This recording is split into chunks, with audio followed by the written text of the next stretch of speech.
très belle prestation de la troupe de ballet et de danse patrimoniale 3L IFED que la rencontre des membres de ICADES ONG entendait initiative charismatique d'action pour le développement économique et social a pris son envol ce dimanche 10 avril 2022 à la place des fêtes Kaïcha au quartier Wome Centre dans l'arrondissement de Godomé. À l'entame, l'honneur est revenu au vénérable Dansou Ganzouzou, chef traditionnel suprême et haut dignitaire, secrétaire national du syndicat national des médecins intellectuels traditionnels et assimilés du Bénin, Sinamitrab, et Dada Aglimansé, roi d'Atchokan, de prier pour bénir Dakenjeglo et l'assistance afin que tout se déroule dans une ambiance conviviale. Il kono takobe mbela keloni nyozo nyonto le nyato wa midelo wa nomede mawodo wa bile ile to wa no bubu no bela keloni papa nyato misomo ya tibe ya ko ngabule agbo abasa mi to ko yi gome Amen.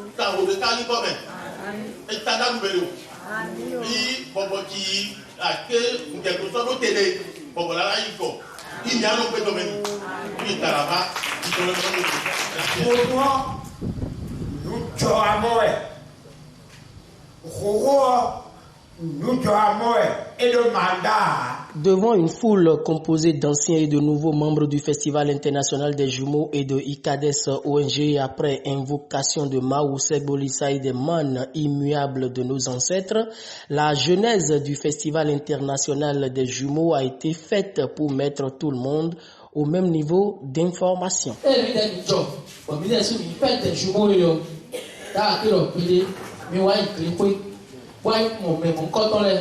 Oseigne odo fondonche asobeche etoto bi oku mi ko de dagbeni ero yo to me don ni Belgique boro dagbe ba o ko le tan lo bo ina pa ko ana mo dagbe jore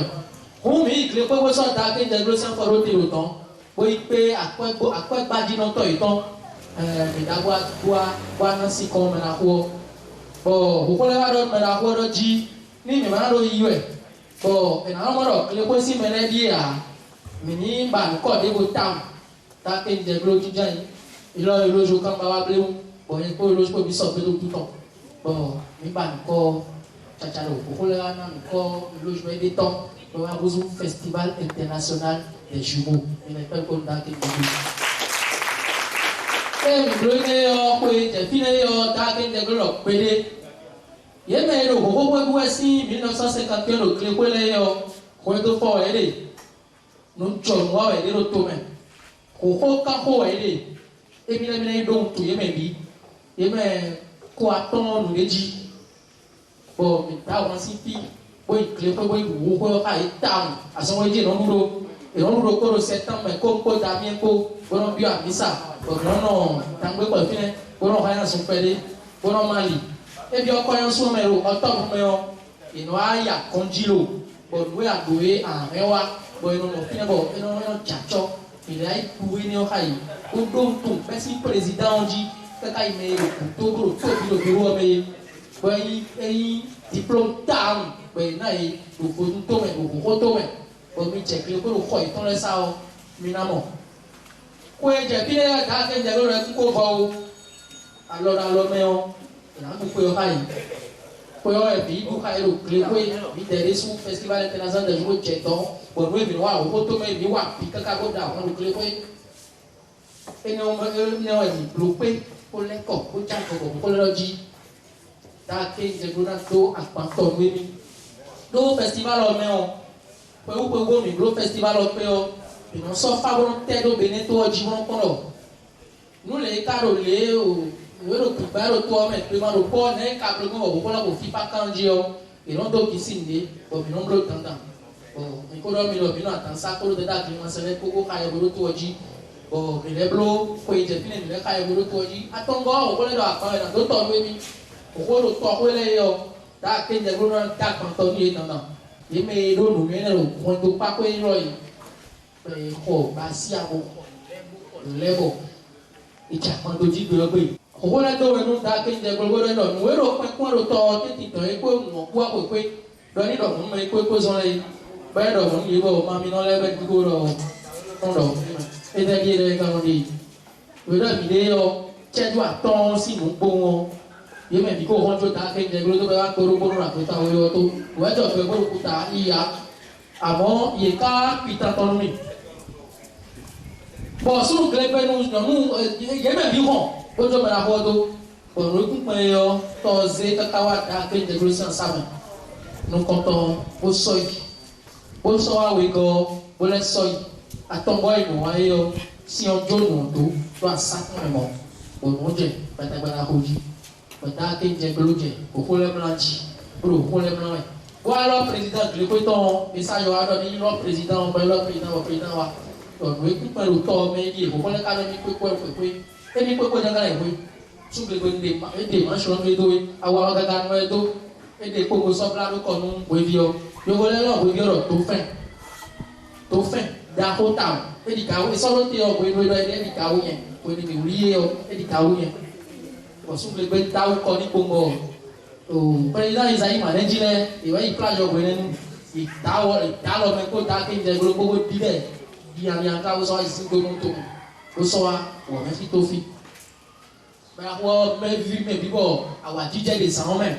kódà kúrì ẹ̀ mẹ́ta gbọ́dọ̀ ìyáwó fọ́ńtẹ́ òsánṣá tẹ̀ bọ́dọ̀ ní àmọ́ àlàmọ́ ẹ̀rọ kórókóró ayé tó wẹ̀ pé bóyá dà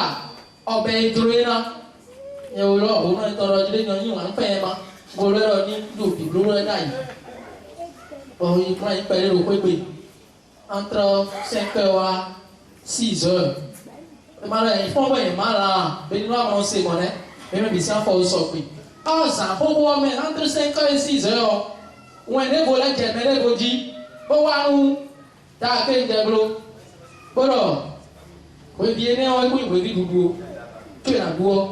ekele ŋu dze wò tete pa kpɔ wò kɔlɛ ni dɔ wò wò wòbi ɔwò sɔfa tɛ wò kɔlɛ dɔ efi ebi tó na wòbi bɔ yina duwo mi fɔm lɛ wòbi du ɛtɛ gbɛ elɔ nufu emi lɛ mi do na blo na yina sɔ wòbi yɔ kpɔdɔ li wò kpɔ kpe yakɔ ŋeli bɔn bene tó ɔbi Afrika tó ɔbi bɛ ɔbi nanɔ asɛ wò kó do fie dɛ dɔ bɛ si gbé yɔ nukɔ yɛ tɔn wusu daa kéńdze gblo wò kó lɛ si akɔsu mi bɛ nù ɛli daa kéńdze gblo nyɛ mi nɔ la kabi kpó kɔ na kéńdze gblo mi nɔ la da yi mɛ si gbé ne gbé yɔ wò kó lɛ tó so gbé dzi bɔ fa dzi dɔ yɛ nanɔ yi daa kéńdze gblo wò kó lɛ si akɔsu fi le mi dze daa kéńdze gblo wa dze su mo ŋlɔ mi dzi dɛ mi le pɛlu kó mɛ na ko. En 6 ans d'activité, tout n'a pas été rose et bien souvent, Daake Ndjeglo, roi des jumeaux, s'est trouvé contraint de courir dans tous les sens, mettant à contribution ses connaissances et proches pour l'organisation et la réussite des activités puisque justement, les membres peinent à l'accompagner comme cela se doit. Saisissant l'occasion, Maurice Aounoga n'est pas allé par 4 chemins pour attirer l'attention des membres du Festival international des jumeaux sur l'importance de la mission avant de leur dire combien il est capital de contribuer aux activités d'une association dont on est membre. Suivons-le au micro de Hakim Badou.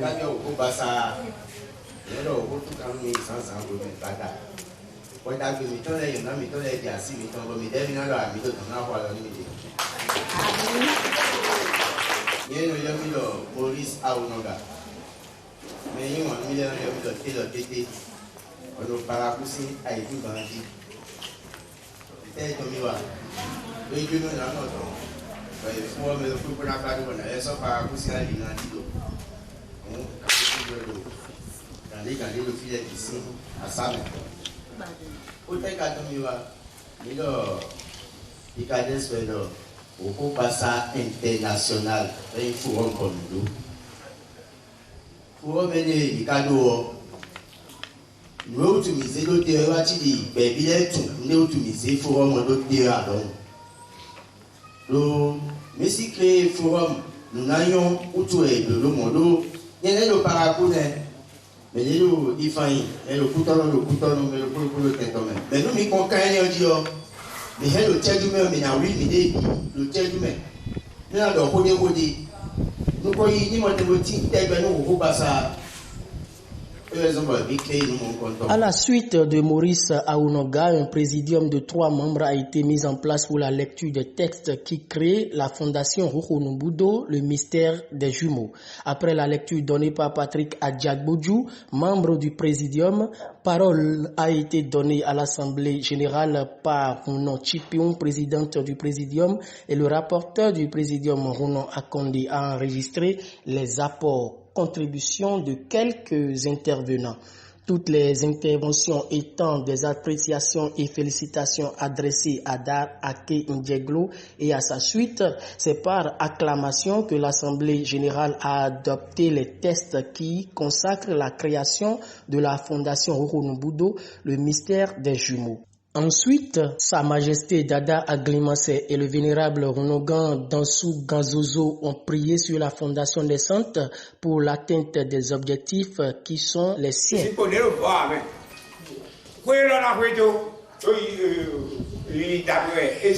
Désormais une réalité, c'est son président Da Ake Ndjeglo, roi des jumeaux, qui a pris la parole pour brièvement décliner quelques points essentiels de ce à quoi les uns et les autres vont s'attendre de la part de la fondation Rohonumbudo, le mystère des jumeaux. On l'écoute au micro de Hakim Padono. Mide fondation Rohonumbudo, miwa lobato penu roto rono rovi mido penu pi bokono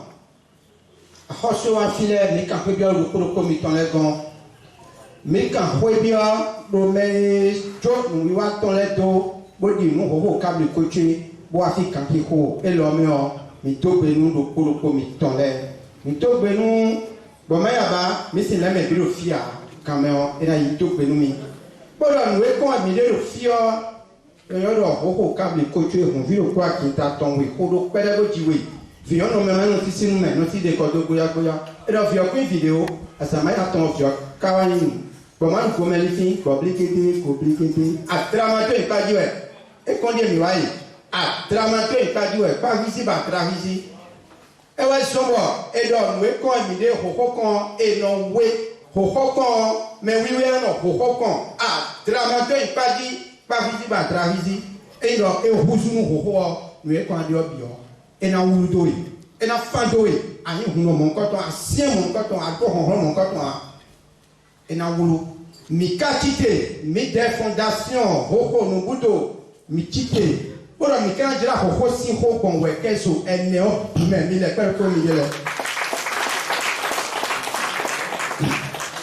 Yo voulais dire la foye ton mi bon mi se polo yiwe polo didoko we mi lo mi na ze hoko mi to edote be na bio bago mi an to me yi kweko we mi lo mi na ze hoko mi to le be ne mega yi go mi an to she mi to le ko mi lo mi na hun doto pe na no yi doto pe hoko le ton e ano ye kon hoko le ton. Et alors plein phare, au relatant, pas de bassa, au retourner. Mais quittez,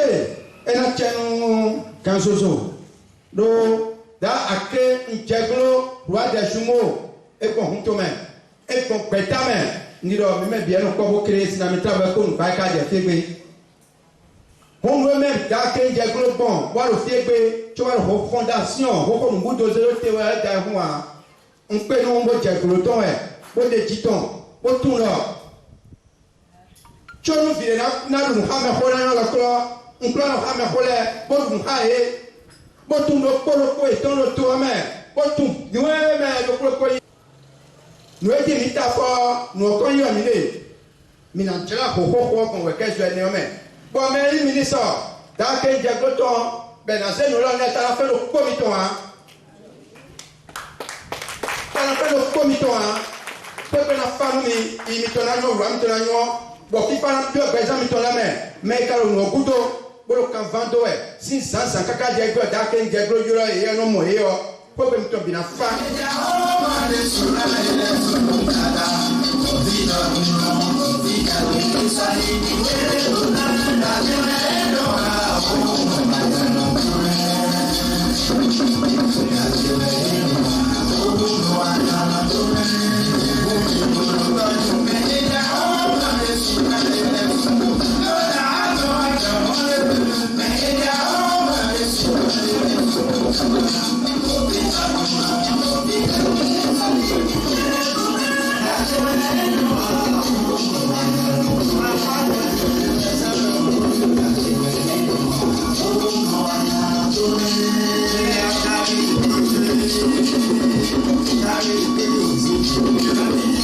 Thank you.